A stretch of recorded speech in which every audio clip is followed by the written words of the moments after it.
नमस्कार, हम हैं मनीष मासूम। स्वागत बा और हमार क्लासरूम में। सबसे पहले वालों के आज शिक्षक दिवस के हार्दिक शुभकामना देत आगे बढ़ल जाओ। हम पिछला सप्ताह बैंक क्लर्क परीक्षा के तैयारी कैसे कैल जाओ एकरा बारे में जानकारी देत रहनी। बाकिर आज हमनी के बात रेलवे में आयोजित विभिन्न परीक्षा के करब जा। रउआ के बताए सिलेबस के आधार पर कौन से पद खातिर कैसे तैयारी करल जाओ और एक साथे ही कई गो और महत्वपूर्ण जानकारी के साथे साथ ट्रिक भी बताए जेकरा से रउआ कम से कम समय में ज्यादा से ज्यादा प्रश्न के हल कर सकब।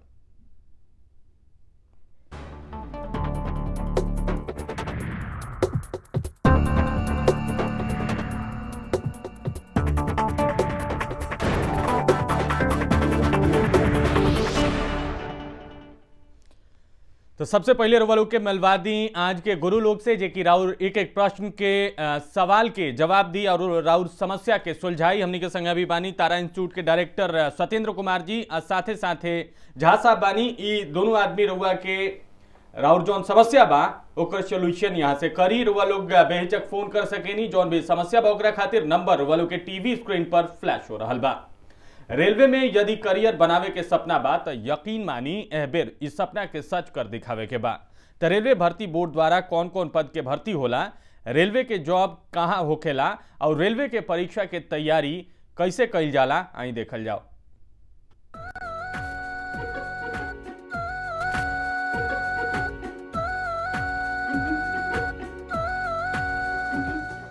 भारतीय रेल के नाम दुनिया भर में सबसे बड़ रेल तंत्र के रूप में जानल जाला। लगभग 160 वर्ष पहले शुरू भइल भारतीय रेल के सबसे बड़ रोजगार दाता होके के सम्मान भी प्राप्त बा। इस समय लगभग 15 लाख कर्मचारी विभिन्न पद पर वर्तमान में कार्यरत बाड़े। रेलवे के दूर दराज इलाका में विस्तार और बड़ शहर में मेट्रो परियोजना के प्रसार स्पष्ट संकेत दे रहल बा कि आवे वाला समय में रोजगार के नया अवसर ए विशिष्ट क्षेत्र में जरूर होई। दिलचस्प बात ई बा कि 10वीं से लेकर इंजीनियरिंग मेडिकल डिग्री धारक खातिर विभिन्न प्रकार के पद रेलवे परिचालन से जुड़ल विभिन्न विभाग में बा। रेलवे में कई तरह के भर्ती रेलवे रिक्रूटमेंट बोर्ड यूपीएससी आदि द्वारा समय समय पर संचालित होखे वाला परीक्षा साक्षात्कार के माध्यम से कइल जाला। रेलवे के प्रमुख पद में सहायक station master, ticket collector, commercial apprentice, traffic clerk, guard, typist, राजभाषा सहायक के अलावा विभिन्न मैनेजमेंट और टेक्निकल कैडर के खास तौर से नाम लेहल जा सकेला। रउआ सबके स्वागत करतानी खास प्रोग्राम हमार रोजगार में। आज हमार टीवी के हमार साप्ताहिक प्रोग्राम हमार रोजगार के एपिसोड के जरिए रेलवे के खाली पद से संबंधित जानकारी हम रउआ के समय समय पर दे रहल बानी कि रउआ के उ सब जानकारी मिल गई होगी जो रउआ के एगो सफल रोजगार दिलावे में मददगार होगी। ये जानकारी 19 शहर में स्थित 19 रेलवे रिक्रूटमेंट बोर्ड द्वारा जारी कइल जाला। रेलवे द्वारा आयोजित होखे वाला शीर्ष चयन परीक्षा में भारतीय रेलवे यातायात सेवा और भारतीय रेलवे लेखा परीक्षा, भारतीय रेलवे इंजीनियर सेवा खातिर प्रत्याशी के चयन यूपीएससी द्वारा कइल जाला। जबकि ग्रुप सी वर्ग के पद खातिर रेलवे भर्ती बोर्ड के जरिए साल भर चलत रहेला। 12वीं पास युवा खातिर स्पेशल क्लास रेलवे अप्रेंटिस परीक्षा में शामिल होखे के मौका मिल सकेला। सफल प्रत्याशी के 4 वर्षीय इंजीनियरिंग कोर्स के साथ ही रेलवे से संबंधित व्यवहारिक ज्ञान भी प्रदान कइल जाला। अगर ग्रुप डी के पद के बात कइल जाव तो में हेल्पर, खलासी, ट्रॉलीमैन, ट्रैकमैन के पद होला। इनमें 8वीं पास युवा अप्लाई कर सकेले। ए परीक्षा खातिर चयन के आधार लिखित परीक्षा साक्षात्कार होला। अगर देखल जाव तो समाज के प्रत्येक वर्ग और कम से ज्यादा शिक्षित वर्ग के लोग खातिर रेलवे में रोजगार के कमी नहीं खे। ए परीक्षा में सफल होके खातिर प्रैक्टिस और सैद्धांतिक ज्ञान के होखल आवश्यक होला। तो ही रहल है रेलवे के बारे में जानकारी या का संभावना बा, इस सब जाने की कोशिश कइल जाओ। आज जे हमनी के मेहमान बने हमनी के संगे आज क्लासरूम में ओकरा से सबसे पहले सत्येंद्र जी जाने के टाइम रुआ से रेलवे में संभावना का बा। देखिए रेलवे जो एक डिपार्टमेंट है गवर्नमेंट का सबसे बहुत बड़ा डिपार्टमेंट है जहाँ सबसे अधिक एम्प्लॉय वर्किंग कर रहे हैं और ये पूरी दुनिया जान रही है कि जो इंडियन रेलवे है वो एक बहुत बड़ी गवर्नमेंट इंडस्ट्री के रूप में है।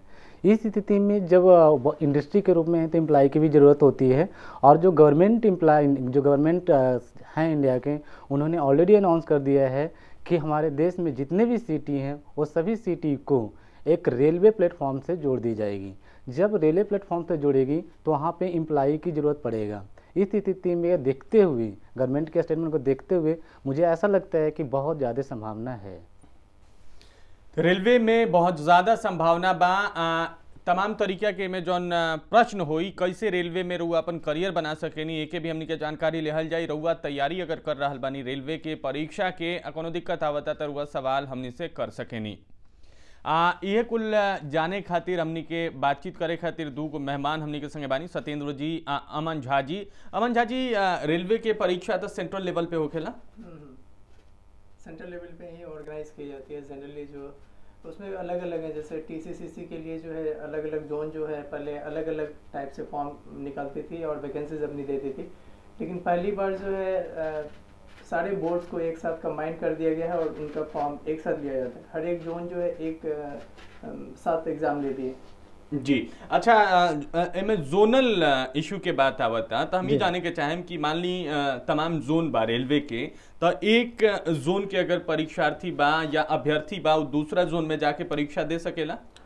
देखिए, स्टूडेंट चाहे वो रांची जोन का है या पटना जोन का है या कहीं भी किसी भी जोन का है, बिलासपुर जोन का है, उन्हें एक इंडियन होने की वजह से, एक अथॉरिटी इंडियन के होने की वजह से वो कहीं भी जा कर के एग्ज़ाम दे सकते हैं और कहीं भी ज्वाइन कर सकते हैं। लेकिन पिछले आपने देखा होगा कि रेलवे के जितने भी एग्ज़ाम महाराष्ट्र में हो रहा है या तो फिर आपको और भी स्टेट में हो रहे हैं, तो उस स्टेट में देख रहे हैं कि जो मेरे स्टेट के जितने भी लोग हैं कि मेरे स्टेट में क्यों आ गए हैं, ठीक है, मेरी जगह पे क्यों दे रहे हैं, ठीक है, तो मेरी एक जॉब की पॉपुलैरिटी कम रहती है। लेकिन ऐसा नहीं होनी चाहिए। किसी भी जॉब के लिए जो है वो कोई भी अप्लाई कर सकता है, चाहे वो किसी भी जोन का हो, किसी स्टेट का हो। इंडिया में कोई भी कहीं से भी फॉर्म अप्लाई कर सकते हैं। एलिजिबल हैं वो, यदि 10th पास है, यदि एलिजिबल क्वालिटी है उनमें, तो कहीं की भी सिटीजनशिप ऑल ओवर इंडिया, मतलब जोनल बाध्यता कोनो नहीं है ना? बिल्कुल बिल्कुल, चाहे वो इंडियन है, इंडियन कहीं भी अप्लाई कर सकते हैं। जी बिल्कुल। साथ में ये भी जाने के चाहें रुआ लोग से हम कि भर्ती से संबंधित जानकारी जोन बा कहाँ से हासिल कइल जा सकेला? देखिए, जो रेलवे एग्ज़ाम की जो रोजगार की जो पॉसिबिलिटी आती है वो उनकी लोकल वेबसाइट पे जाए। जैसे आपका किसी भी डिपार्टमेंट है, जैसे आपका जो जोन है, उन जोन का सभी लोकल वेबसाइट होते हैं, उन वेबसाइट पे भी अवेलेबल है।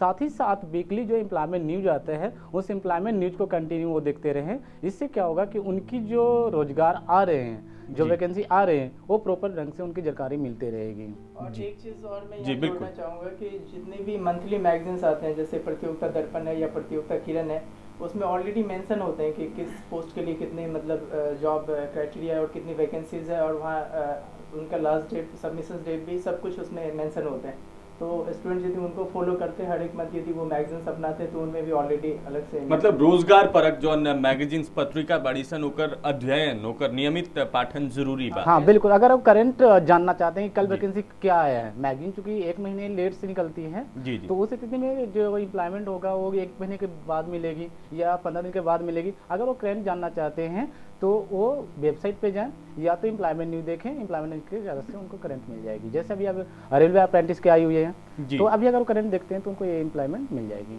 बिल्कुल। जो नियमित रोजगार पत्रिका बाड़ी सन ओकर अध्ययन जरूरी बा। साथ ही साथ रुआ लोग जो तमाम और ऑप्शन बतावल गई है ओपे जाके रुआ जान सकेनी कि भर्ती कहाँ बा, कहाँ जरूरत बा, कहाँ बहाली हो सकेला, एक जानकारी रुआ मिल सकेला। आगे अगर वह रेलवे से संबंधित कोनो परीक्षा के तैयारी कर रहा बानी, चूंकि जोनल बाध्यता में नहीं खे, कोनो भी दिक्कत रुआ आवता, कोनो भी प्रश्न के लेके कोनो भी समस्या बा, सीधा फोन करी। फोन नंबर रुआ टीवी स्क्रीन पर फ्लैश हो रहा बा। हमनी के एक्सपर्ट राउर एक एक सवाल के जवाब दी हैं। तो अब अभी हम एजा रुके में कुछ छोट ब्रेक खातिर, लेकिन ब्रेक के बाद भी हमार क्लासरूम के सफर जारी बा।